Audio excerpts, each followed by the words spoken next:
అందరికీ నమస్కారం.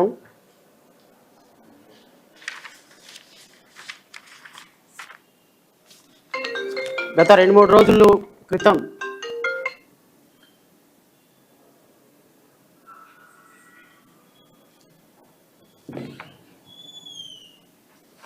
విజయవాడ నడిబొడ్డున డాక్టర్ బిఆర్ అంబేద్కర్ విగ్రహం స్వరాజ్ మైదానం బహుశా భారతదేశ చరిత్రలో 125 అడుగుల విగ్రహం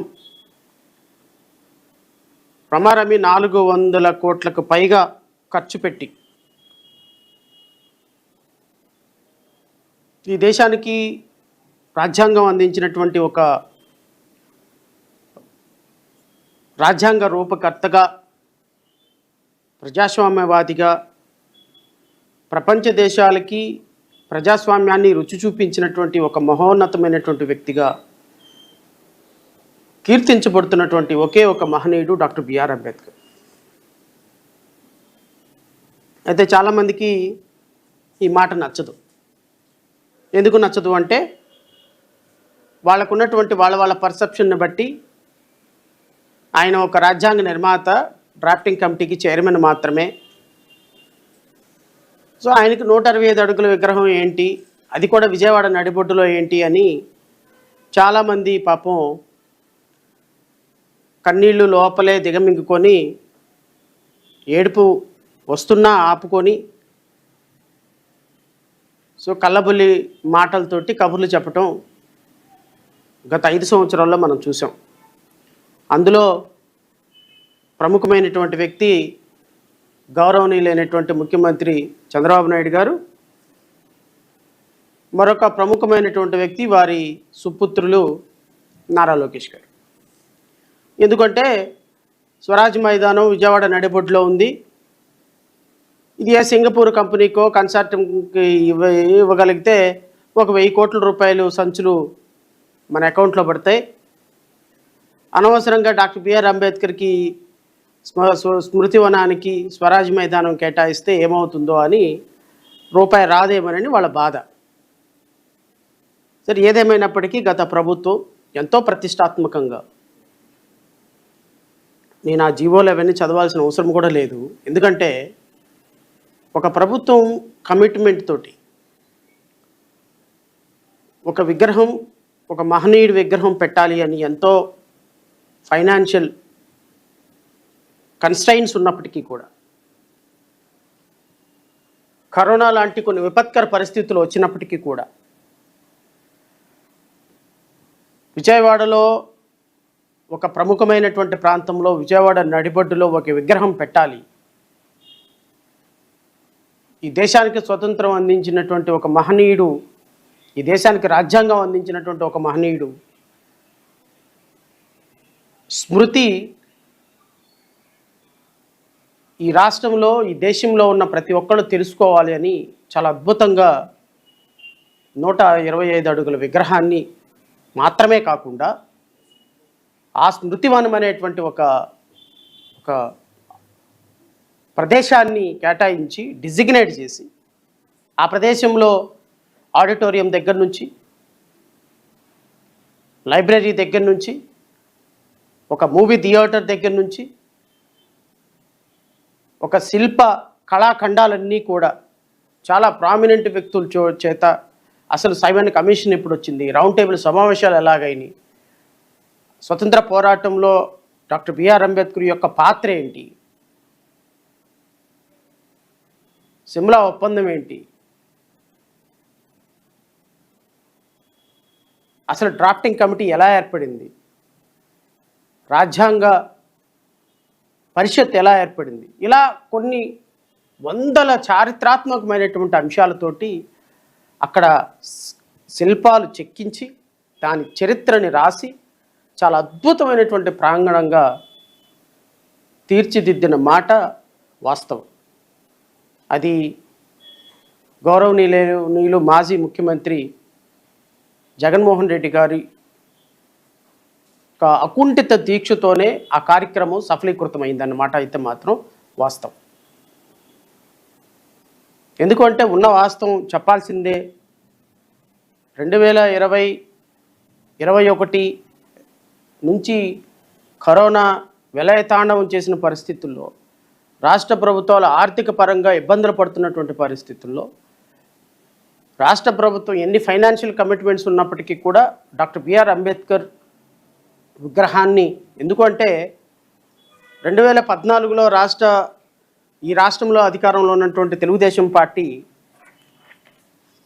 బహుశా అప్పుడు కూడా ఎన్డీఏనే, Telugu Desam party, Bharatiya Janata party and Pawan Kalyan ముగ్గురు కూడా అధికారంలో ఉన్నారు. వీళ్ళ ముగ్గురు కూడా అమరావతిలో డాక్టర్ బిఆర్ అంబేద్కర్ విగ్రహాన్ని ఏర్పాటు చేస్తాము అని చెప్పి 2019 వరకు ఏ విధంగా ఏర్పాటు చేశారో రాష్ట్ర ప్రజలందరికీ తెలుసు. పెద్ద దాని గురించి నేను చర్చ చేయాల్సిన అవసరమే లేదు. ఎందుకంటే బ్లూ ప్రింట్లో ముఖ్యమంత్రి అంబేద్కర్ విగ్రహాన్ని బ్లూ ప్రింట్లోనే పరిమితం చేసి పడేశారు. ఈవెన్ కనీసం కార్యరూపం కూడా దాల్చలేదు. 5 సంవత్సరాల పరిపాలనలో కనీసం కార్యరూపం కూడా దాల్చలేదు డాక్టర్ బిఆర్ అంబేద్కర్ విగ్రహం. కనీసం ₹1 నిధులు కూడా కేటాయించలేదు. ఈ రాష్ట్ర ప్రభుత్వం 2019లో ఏర్పడినటువంటి రాష్ట్ర ప్రభుత్వం, నేను రాష్ట్ర ప్రభుత్వంతో కొన్ని అభిప్రాయ విభేదాలు ఉండుండొచ్చు గత ప్రభుత్వంతో.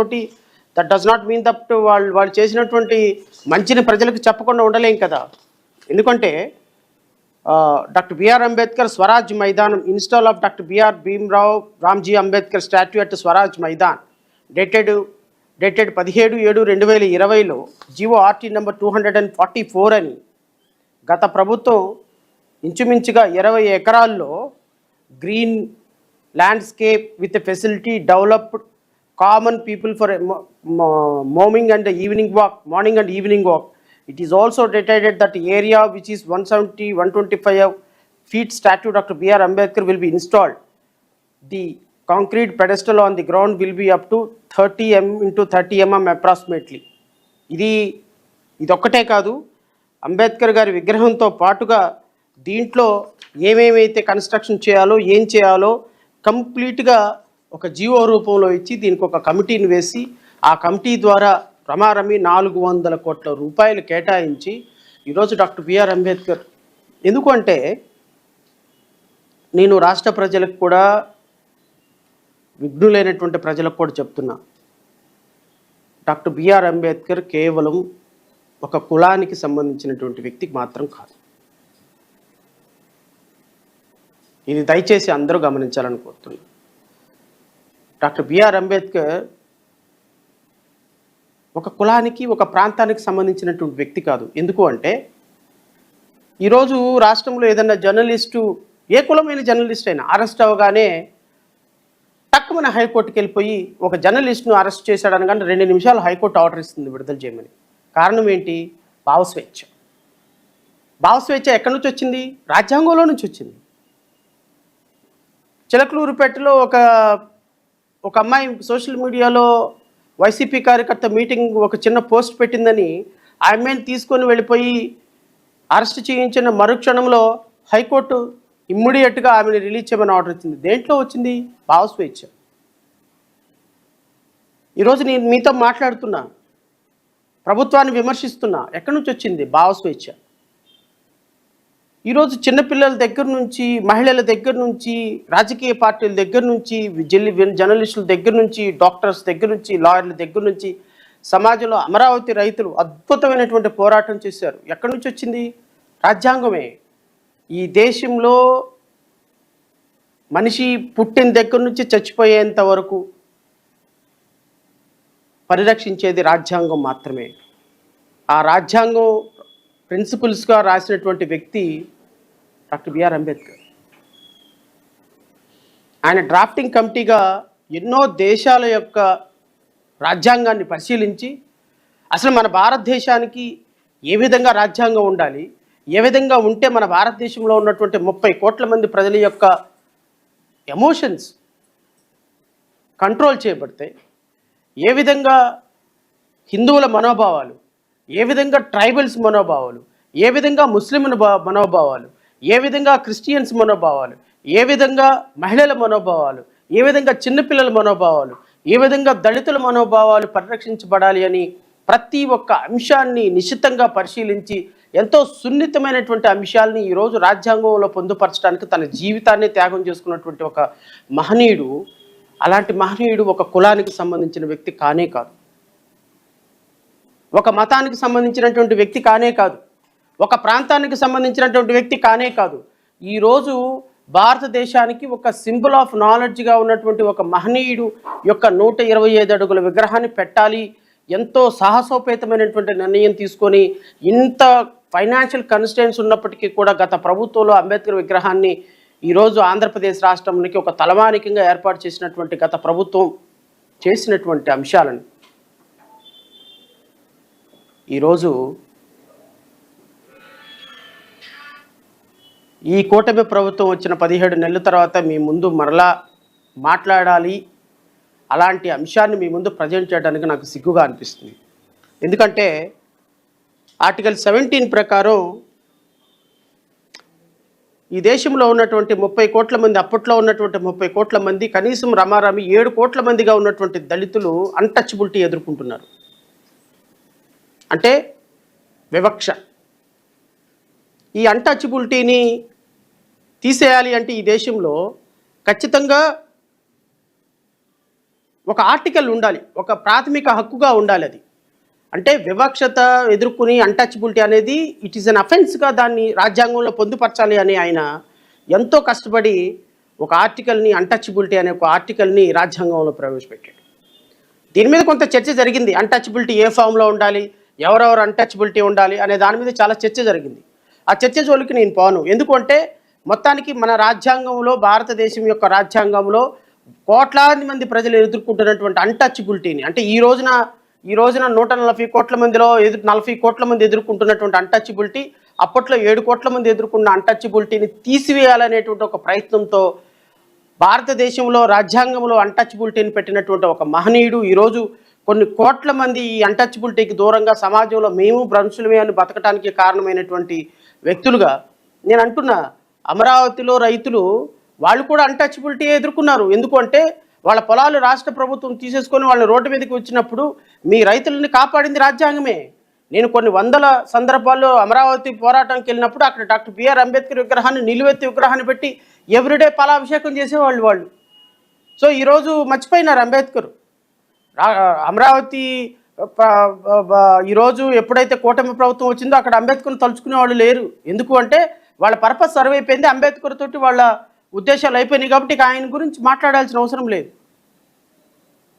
కానీ ఇలాంటి మహనీయుడికి ఈరోజు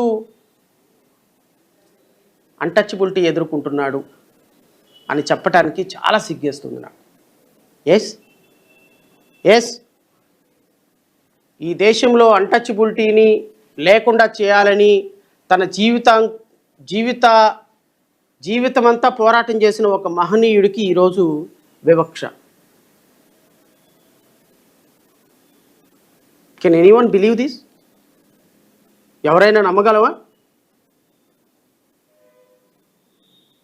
ఈరోజు అంబేద్కరే వివక్షత ఎదుర్కొంటున్నాడు అని చెప్తే ఎవరైనా నమ్మగలరా?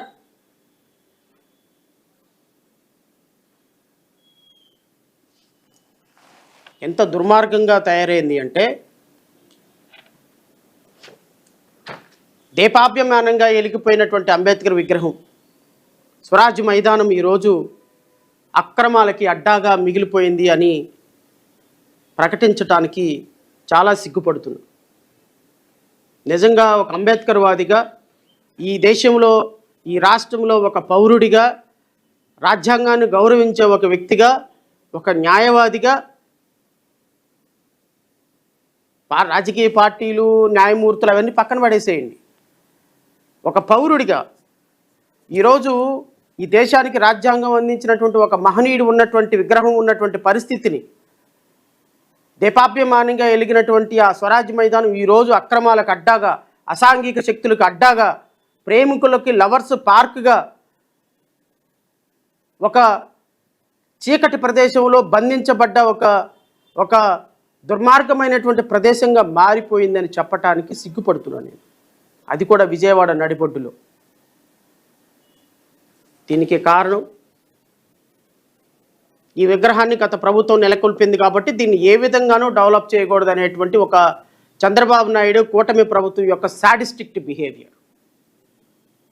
డాక్టర్ బిఆర్ అంబేద్కర్ విగ్రహాన్ని ఏదో ఒక రకంగా అక్కడి నుంచి తొలగించాలి, ఈ విగ్రహాన్ని డెవలప్ చేయకూడదు, అక్కడ ఉన్నటువంటి ఆడిటోరియాన్ని డెవలప్ చేయకూడదు, అక్కడ ఉన్న సినిమా థియేటర్ని మూతవేయాలి, అక్కడ ఆ లైబ్రరీగా ఏ విధంగానూ కొనసాగటానికి లేదు, ఏ ఒక్క సందర్శకుడు అక్కడికి రాకుండా దీన్ని లాసుల్లో వస్తుంది. కాబట్టి అంబేద్కర్ విగ్రహాన్ని ఏదో ఒక రకంగా మూసివేసే ప్రయత్నం చంద్రబాబు నాయుడు అధ్యక్షతన, నారా లోకేష్ అధ్యక్షతన, పవన్ కళ్యాణ్ అధ్యక్షతన, భారతీయ జనతా పార్టీ అధ్యక్షతన చాలా సీరియస్గా జరుగుతుంది అని చెప్పటానికి చాలా సిగ్గుపడుతున్నా. ఈ అంశాలని జై భీమ్రావ్ భారత్ పార్టీ చాలా తీవ్రంగా ఖండిస్తుంది. జై భీమ్రావ్ భారత్ పార్టీ చాలా తీవ్రంగా ఖండిస్తుంది. ఆ మహనీయుడి పేరునే మా పార్టీ పేరుగా పెట్టుకున్నాం మేము. ఈ రోజున ఆ ప్రదేశం అక్రమాలకు అడ్డాగా, అసాంఘిక శక్తులకు అడ్డాగా మిగిలిపోయింది అంటే దానికి కారణం ఎవరు?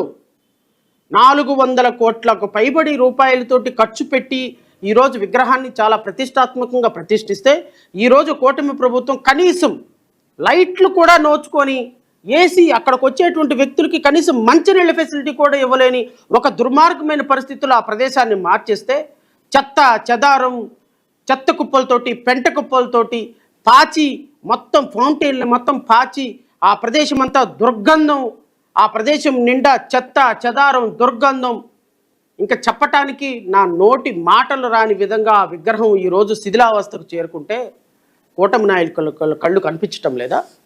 చంద్రబాబు నాయుడు నీ కళ్ళు కనిపించటం లేదా? ఏమయ్యా నారా లోకేష్ నీ కళ్ళు కనిపించటం లేదా? ఉప ముఖ్యమంత్రి పవన్ కళ్యాణ్ మీ నోట మాట పెగలటం లేదా? డాక్టర్ బిఆర్ అంబేద్కర్ వారసుని నేను అంబేద్కర్ గారి అడుగుజాడల్లో నడిచేటువంటి ఒక గొప్ప మహనీయుని సొల్లు కబుర్లు, సోది కబుర్లు చెప్తారే మీరు. ఈరోజు అంబేద్కర్ విగ్రహం పరిస్థితి ఒకసారి చూడండి. నేను రాష్ట్ర ప్రజలందరికీ నేను ఆధారం లేకుండా ఏ ఒక్క మాట మాట్లాడను. రాష్ట్ర ప్రజలారా ఒక్కసారి మీరందరూ కూడా గమనించండి. ఇదిగో అందుకనే జీపీఎస్ కెమెరాతో 1/11/2025 4 రోజుల క్రితం తీసినటువంటి ఫోటోలు ఇవన్నీ.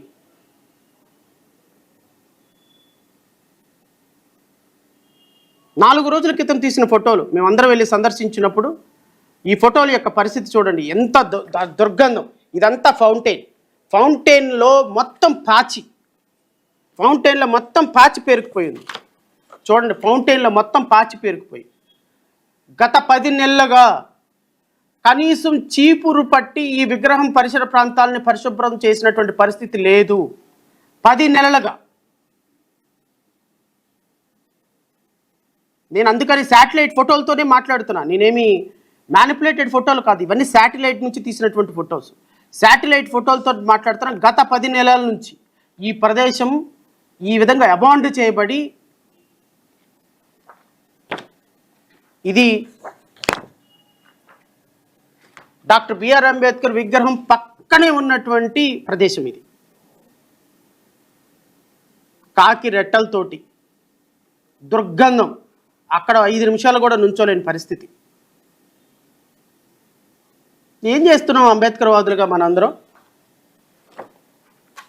ఈ విధంగా ఫౌంటైన్లు పరిసర ప్రాంతాలు ఈ విధంగా ఇది అంబేద్కర్ విగ్రహం పక్కనే ఉన్నటువంటి లైబ్రరీ పరిస్థితి అండి. No lights. ఆ లైబ్రరీలో లైట్లు కూడా వేయటానికి లైట్లు లేవు. లైట్లు కాదు కదా, ఏసీ కాదు కదా, లోపలికి వెళితే పక్కనున్నటువంటి మనిషి మనకి కనిపించని పరిస్థితి. ఎందుకు అంటేనంట నెలకు 10 లక్షల కరెంటు బిల్లు వస్తుందంట. ఆ 10 లక్షల రూపాయలు కట్టడానికి వీళ్ళకి దగ్గర డబ్బులు లేవంట. 400 కోట్ల రూపాయలు పెట్టి కట్టినటువంటి విగ్రహం 10 లక్షల రూపాయలు ఖర్చు పెట్టి మీరు కరెంటు బిల్లు కూడా కట్టలేక ఆ విగ్రహాన్ని పక్కన పడేశారు అంటే మరి 2 లక్షల 3 లక్షల కోట్ల రూపాయలు పెట్టి అమరావతిని ఎట్లా డెవలప్ చేస్తారండి మీరు? మరి వేల కోట్ల రూపాయలు నిన్నటి వరకు 17 నెలల్లో 2 లక్షల కోట్ల రూపాయలు అప్పు చేశారు కదా. ఈ అప్పు చేసి దేన్ని డెవలప్ చేస్తారండి మీరు? దేన్ని డెవలప్ చేస్తారు సార్ ముఖ్యమంత్రి గారు? మీరు దేన్ని డెవలప్ చేస్తారు? ఈ రాష్ట్రాన్ని డెవలప్ ఈ విధంగా చేస్తారా డెవలప్మెంట్?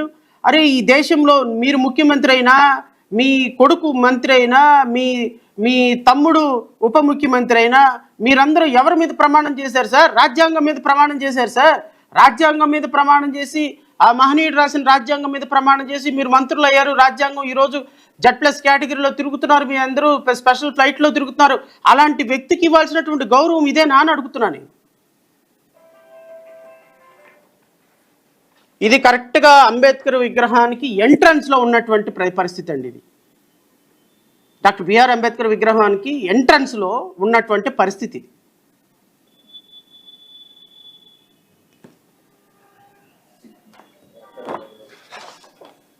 ఇది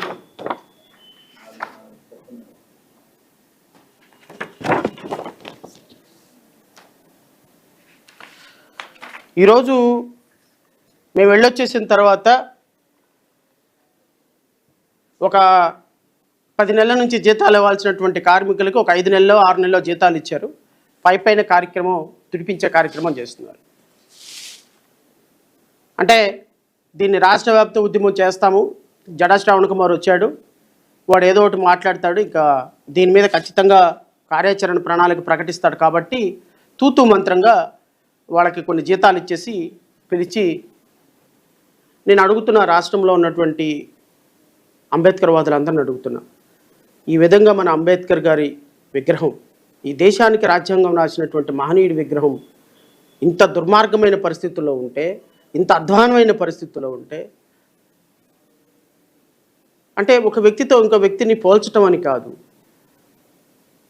ఎన్టీ రామారావు గారి విగ్రహం పెడతాము, నీరుకొండలో 1100 కోట్ల రూపాయలు ఇస్తాము అని చెప్పేసి మాట్లాడినారే మీరు. దానికి బడ్జెట్ అప్రూవల్ కూడా శాంక్షన్ చేశారే. అంబేద్కర్ గారి విగ్రహానికి నెలకు ఒక 10 లక్షల రూపాయలు కేటాయించి ఆ విగ్రహం లేకపోతే ఆ స్వరాజ్య మైదాన్ని డెవలప్ చేయలేరా మీరు? 1100 కోట్ల రూపాయలు పెట్టి ఎన్టీ రామారావు గారి విగ్రహం పెట్టడానికి మీకు చేతులు వచ్చినాయి. ఒక 10 లక్షల రూపాయలు పెట్టి, ఒక 11 లక్షల రూపాయలు పెట్టి డాక్టర్ బిఆర్ అంబేద్కర్ స్వరాజ్య మైదానాన్ని పరిరక్షించడానికి మీ చేతులు రాలేదంటే అంటే అర్థం ఏంటి? ఈ దేశానికి అన్టచబిలిటీ లేకుండా చేసినటువంటి మహనీయుడే ఈరోజు వివక్షత ఎదుర్కోవాల్సిన పరిస్థితి ఉందా? ఏం చేస్తున్నామండి మనందరం? ఎక్కడికి వెళ్ళిపోయినాం మన అంబేద్కర్ వాదులంతా?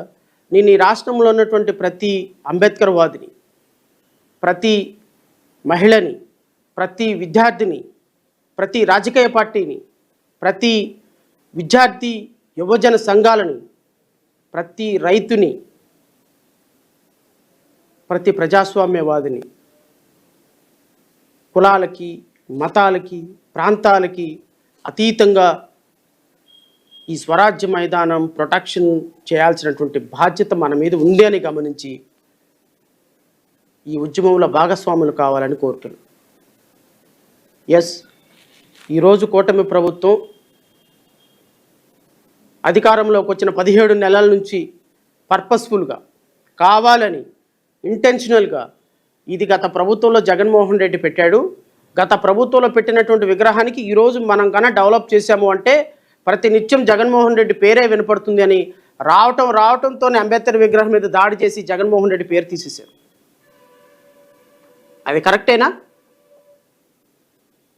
ఇప్పుడు మీరు శంకుస్థాపన చేసినవన్నీ కూడా రేపొద్దున మేము అధికారంలోకి వచ్చిన తర్వాత మొత్తం పగలగొట్టేసి మొత్తం తీసేస్తే కరెక్టేనా? ఎన్టీ రామారావు గారి విగ్రహాన్ని పడగొడితే కరెక్టేనా? చంద్రబాబు నాయుడు గారు, నారా లోకేష్ గారు, ఒక్కసారి కూటమిలో ఉన్నటువంటి ప్రభుత్వాలను నేను అడుగుతున్నా, మీరు ఈరోజు అధికారంలో ఉన్నారు, రేపొద్దున మీరు ఉంటారని గ్యారంటీ లేదు కదా. ఎందుకంటే ఈ దేశంలో, ఈ రాష్ట్రంలో ఏ ప్రభుత్వం ఎవరికి శాశ్వతం కాదు. ఈ దేశాన్ని దేపాద్యమానంగా పరిపాలించినటువంటి కాంగ్రెస్ పార్టీ ఇప్పుడు ఉన్నది ఆ రాష్ట్రంలో. తెలుగుదేశం పార్టీ తెలంగాణలో ఉందా?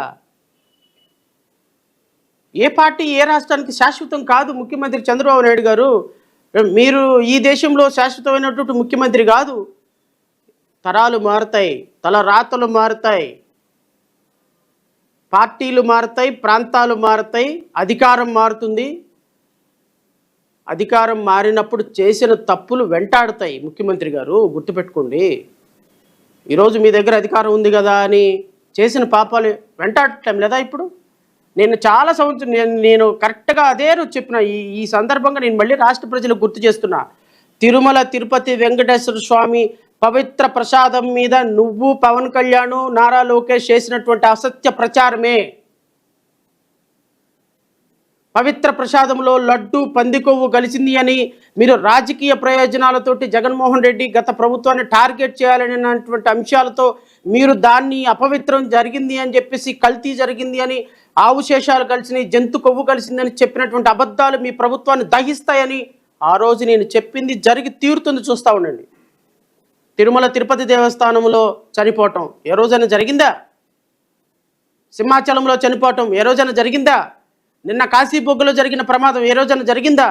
ప్రతిరోజు ఒక ప్రమాదం, ప్రతిరోజు ఒక ఉపద్రవం, ప్రతిరోజు ఒక తుఫాను. ఎందుకు ఇవన్నీ జరుగుతున్నాయి? కలియుగ దైవం మీద మీరు చేసినటువంటి అపవాదులే ఈరోజు మీ ప్రభుత్వాన్ని దహించిపోతున్నాయి. మొదటి రోజున పతివ్రత సనాతన ధర్మాధికారి వెళ్ళి మెట్లు అడిగినాడు. ఎవరో కామెంట్ చేశాడు, తిరుమల తిరుపతి కనకదుర్గమ్మ టెంపుల్ మెట్లు అడిగినాడు. నాయన నిన్న కాశీబొగ్గలో జరిగింది, ఏ మెట్లు గడుగుతావయ్యా? సనాతన ధర్మాధికారి సనాతనాధికారి పవన్ కళ్యాణ్ ఎక్కడ మెట్లు గడుగుతారు మీరు?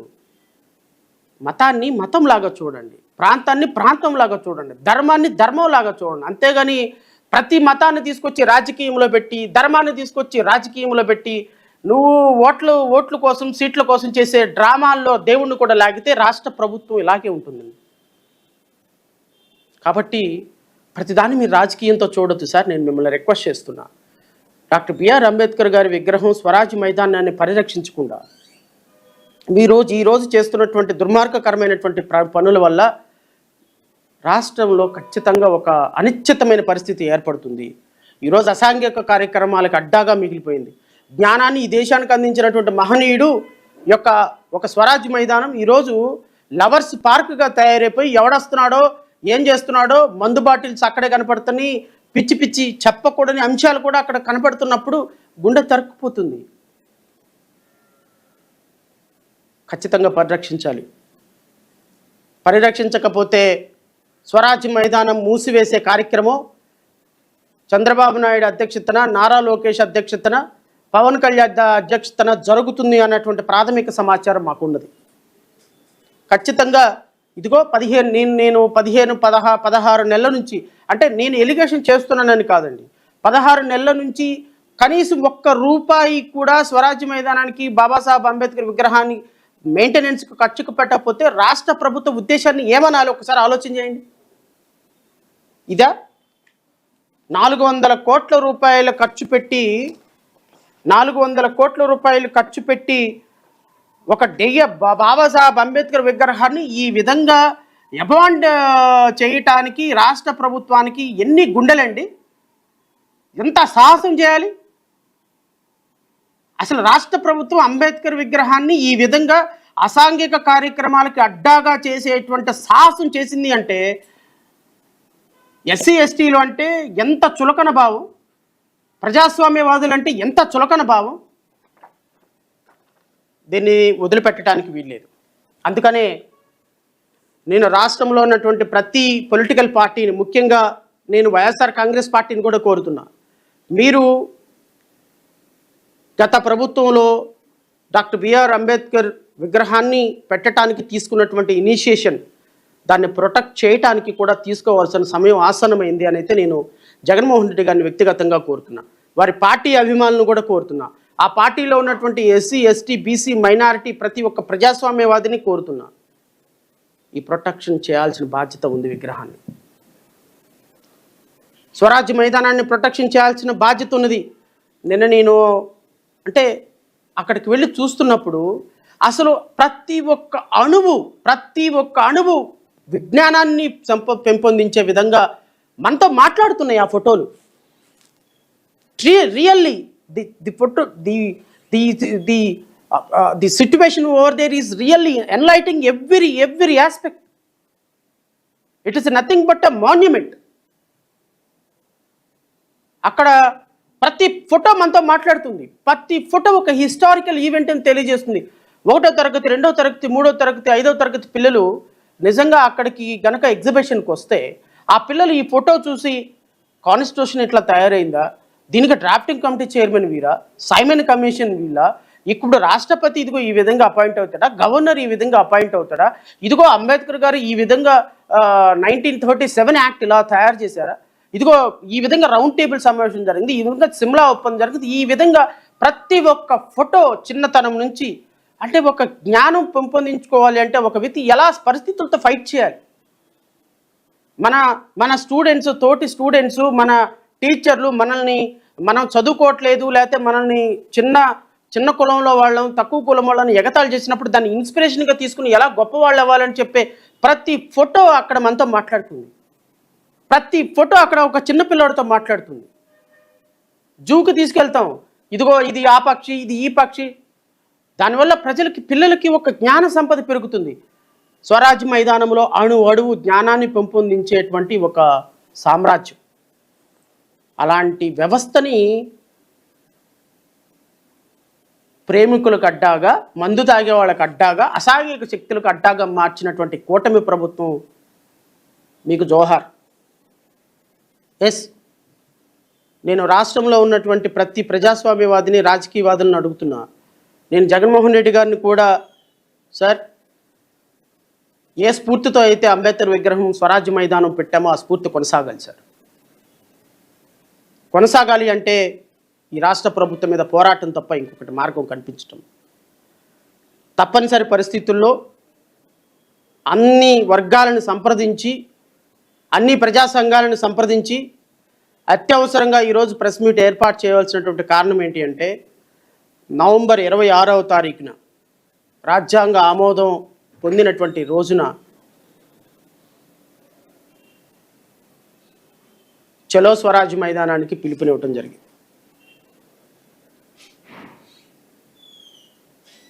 ఆ రోజున డాక్టర్ బిఆర్ అంబేద్కర్ గారిని స్వరాజ్ మైదానాన్ని సందర్శించి జాతి, ఇంక్లూడింగ్ డాక్టర్ బిఆర్ అంబేద్కర్ గారు ఎదుర్కొంటున్న వివక్షత మీద అక్కడ ఒక చిన్నపాటి నిరసన కార్యక్రమం చేసే అవకాశం, చేయాల్సిన పరిస్థితి ఉంది అనైతే ఈరోజు రాష్ట్ర ప్రజలందరికీ తెలియజేస్తున్నా. జై భీమరావు భారత్ పార్టీ అన్ని వర్గాలను కలుపుకొని, అన్ని రాజకీయ పార్టీలను కలుపుకొని, అన్ని సంఘాలను కలుపుకొని, ఉద్యమ సంఘాలు, మహిళా సంఘాలు, యువజన సంఘాలు, విద్యార్థి సంఘాలు, దళిత సంఘాలు, రాజకీయ పార్టీలు అందరినీ కూడా కలుపుకొని నవంబర్ 26వ తేదీన చలో స్వరాజ్ మైదానానికి పిలుపునివ్వటం జరిగింది. రాష్ట్ర ప్రభుత్వం తక్షణమే అక్కడ జరుగుతున్నటువంటి, అక్కడ అండర్ కన్స్ట్రక్షన్లో ఉన్నటువంటి క్యాంటీన్ కావచ్చు, అండర్ కన్స్ట్రక్షన్లో ఉన్నటువంటి కల్చరల్ హాల్ కావచ్చు, ఈ రెండింటిని యుద్ధ ప్రాతిపాదికన మీరు పూర్తి చేయాలి. స్వరాజ్య మైదానం ఏ స్ఫూర్తితో అయితే కొనసాగిందో, ఏ స్ఫూర్తితో అయితే ఏర్పాటు చేయబడిందో, లైబ్రరీ, సినిమా థియేటర్, అక్కడ ఉన్నటువంటి కల్చరల్ హాల్ కంప్లీట్గా ఆపరేషన్స్లోకి రావాలి. యుద్ధ ప్రాతిపాదికన స్వరాజ్య మైదానాన్ని ప్రొటెక్ట్ చేసేటువంటి కార్యక్రమం కూటమి ప్రభుత్వం చేయకపోతే నేను కూటమి ప్రభుత్వానికి హెచ్చరిక జారీ చేస్తున్నా. స్వరాజ్య మైదానంలో 1,00,000 మంది నవంబర్ 26వ తారీఖున దీక్షకు కూర్చుంటారు. నవంబర్ 26వ తారీఖున రాష్ట్ర వ్యాప్తంగా 1,00,000 మంది, ఒక్కళ్ళు కూడా తగ్గకుండా 1,00,000 మంది దీక్షకు కూర్చుంటారు. మీరు గనక తక్షణమే మా డిమాండ్లు అంగీకరించకపోతే ఇది రాష్ట్ర వ్యాప్త ఉద్యమం అయ్యి తీరుతుంది. దీనికి అన్ని రాజకీయ పక్షాల మద్దతు ఉంటుంది. ఈ ఉద్యమాన్ని ఖచ్చితంగా డాక్టర్ బిఆర్ అంబేద్కర్ స్ఫూర్తితోటి ముందు కొనసాగిస్తామని అయితే నేను రాష్ట్ర ప్రజలకు తెలియజేస్తున్నాను. కూటమి ప్రభుత్వం ఏముందిలే, పిలుపునిచ్చారు, ఏం కాదు, నిధులు లేవు, ఫండ్స్ లేవు, మేము ఆ డిపార్ట్మెంట్కి ఇచ్చాం, ఈ డిపార్ట్మెంట్కి ఇచ్చాం, మీరు చెప్పాల్సిన కబుర్లు చెప్పండి, ఇబ్బంది ఏం లేదు. కానీ నవంబర్ 26వ తారీఖున విజయవాడ నడిబొడ్డులో రాష్ట్ర వ్యాప్తంగా అంబేద్కర్ వాదులు 1,00,000 మంది వస్తే ఎలా ఉంటుందో ఒకసారి ఊహించుకోండి. పోనీ మేము అరెస్ట్ చేద్దాము, లేకపోతే మేము వాళ్ళని ఎక్కడికక్కడ హౌస్లో నిర్బంధించేద్దాము, హౌస్ అరెస్టులు చేద్దాము అని అనుకున్నారు అనుకోండి, దాని కాన్సిక్వెన్సెస్ ఖచ్చితంగా దానికి ఉంటానే ఉంటాయి. ఎందుకంటే మేము హైకోర్టులో కూడా కేసు ఫైల్ చేయబోతున్నాం. ఇన్ని వందల కోట్ల రూపాయలతోటి ఏర్పాటైనటువంటి విగ్రహం ఈరోజు అసాంఘిక శక్తులకి అడ్డాగా మిగలటం అనేది జాతి ప్రయోజనాలని, ఈ రాష్ట్ర ప్రయోజనాలని ఖచ్చితంగా తాకట్టు పెట్టడమే. అంటే మీరు విగ్రహం పెట్టకపోతే మీ ప్రభుత్వం పట్టించుకోదా? ఇది కరెక్టేనా? ఒకసారి ఆలోచించండి. 17 నెలల నుంచి కనీసం ₹1 ఖర్చు పెట్టరా? అరే ఒక చీపురు వేసి ఆ 17 నెలల నుంచి అక్కడ కనీసం ఊడవరా? ఈ ఫౌంటైన్ని కనీసం జాగ్రత్త చేయరా? అరే సుందరీకరణ దేశానికి సుందరీకరణ నేర్పింది చంద్రబాబే, దేశానికి కంప్యూటరీకరణ నేర్పింది చంద్రబాబే, దేశానికి ఆధునికీకరణ నేర్పింది చంద్రబాబు నాయుడే, దేశానికి బ్రతికే అవకాశం, దేశంలో బ్రతికేవాడికి శ్వాస పీల్చుకోవటాన్ని నేర్పింది చంద్రబాబు నాయుడే అని చెప్తారు. ఇదేనా మీ చంద్రబాబు నాయుడు ప్రభుత్వంలో నడిబొడ్డులో ఉన్నటువంటి డాక్టర్ బిఆర్ అంబేద్కర్ విగ్రహం స్వరాజ్ మైదానానికి పట్టిన గతి ఇదేనా? దీన్నేనా ఆధునికీకరణ అంటారా? దీన్నే కంప్యూటరీకరణ అంటారా? అంటే పోరాటం చేస్తే తప్ప మీలో కదలిక ఉండదా? వెనకాల నుంచి ముళ్ళు కర్ర పెట్టి గుచ్చితే తప్ప మీలో ముందుకు పోరా? మీకు ప్రయారిటీస్ ఉండొచ్చేమో సార్, కానీ మా ప్రయారిటీ రాజ్యాంగం. ఈరోజు డాక్టర్ బిఆర్ అంబేద్కర్కి జరిగినటువంటి అన్యాయం విగ్రహానికి జరిగినట్టు కానే కాదు. ఇది ఖచ్చితంగా ఈ రాష్ట్రంలో ఉన్న 5.5 కోట్ల మంది ప్రజలకి, ఈ దేశంలో ఉన్న 140 కోట్ల మందికి జరిగినటువంటి అవమానంగానే మేము భావిస్తాం. ఖచ్చితంగా ఇది దేశవ్యాప్తంగా తీసుకెళ్లాల్సిన పరిస్థితి అయితే ఉంది, మేము తీసుకెళ్తాం కూడా. ఎందుకంటే మీ రాష్ట్ర ప్రభుత్వంలో పాలకుల యొక్క వివక్షత డాక్టర్ బిఆర్ అంబేద్కర్ను కూడా వదలలేదంటే ఇంకా మా బోటాళ్ళ పరిస్థితి ఏంటి? సో కాబట్టి నేను రాష్ట్రంలో ఉన్నటువంటి ప్రతి వ్యక్తుల్ని, ప్రతి ప్రజాస్వామ్యవాదిని అడుగుతున్నా, డాక్టర్ బిఆర్ అంబేద్కర్ విగ్రహం పరిరక్షించాల్సినటువంటి బాధ్యత మనందరి మీద ఉంది. స్వరాజ్య మైదానాన్ని ప్రొటెక్ట్ చేయాల్సుకోవాల్సిన బాధ్యత మనందరి మీద ఉంది. మీరందరూ కూడా నవంబర్ 26వ తారీఖున కథలు రావాలని రాష్ట్ర వ్యాప్తంగా ఉన్నటువంటి ప్రజాస్వామ్యవాదులు, మహిళా సంఘం, అందులో రాజకీయ నాయకులు అందరూ కూడా మేము చేసేటువంటి పోరాటాన్ని మద్దతు పలకాలని, ఎందుకంటే వారందరి సౌజన్యంతో ఈరోజు మేము మెడికల్ కాలేజీల మీద చేసినటువంటి ఉద్యమం మహోద్యమంగా మారింది. ఖచ్చితంగా వాటిని కేంద్ర ప్రభుత్వం కూడా రిజెక్ట్ చేసింది. మెడికల్ కాలేజీలు పీపీపీ విధానం నుంచి బయటకు వచ్చే అవకాశం ఖచ్చితంగా ఉంది అని అయితే నేను ఆశాభావం వ్యక్తం చేస్తున్నా. అదేవిధంగా డాక్టర్ బిఆర్ అంబేద్కర్ స్వరాజ్య మైదానాన్ని ప్రొటెక్ట్ చేసేటువంటి బాధ్యత కూడా జేబీఎం భారత పార్టీ తీసుకుంటుంది. అన్ని వర్గాలతోటి కలిసి ఈ ఉద్యమాన్ని ముందుకు తీసుకెళ్తాం. ఎంతవరకు వీలైతే అంతవరకు ఆ రోజు ప్రొటెస్ట్ చేయడానికి శాంతియుతంగా ప్రయత్నం చేస్తాం. దయచేసి పోలీసు వారిని కూడా సహకరించమని కోరుతున్నా. ఎటువంటి అవాంఛనీయాల సంఘటనలు జరగవు, దానికి మేము హామీ ఇస్తున్నాం. ఖచ్చితంగా మా ప్రొటెస్ట్ పీస్ఫుల్గా జరిగే విధంగా మాకు అవకాశం ఇవ్వండి. కాదకూడదు మేము ఆపుతాము, అడ్డుకుంటాము అంటే దాని పరిస్థితులకి రాష్ట్ర ప్రభుత్వం బాధ్యత వహించాల్సి వస్తుంది. Thank you so much. ఈ అవకాశం ఇచ్చినటువంటి మీడియా సోదరులకి, రాష్ట్ర ప్రజలందరికీ హృదయపూర్వకంగా నమస్కారాలు. జై హింద్.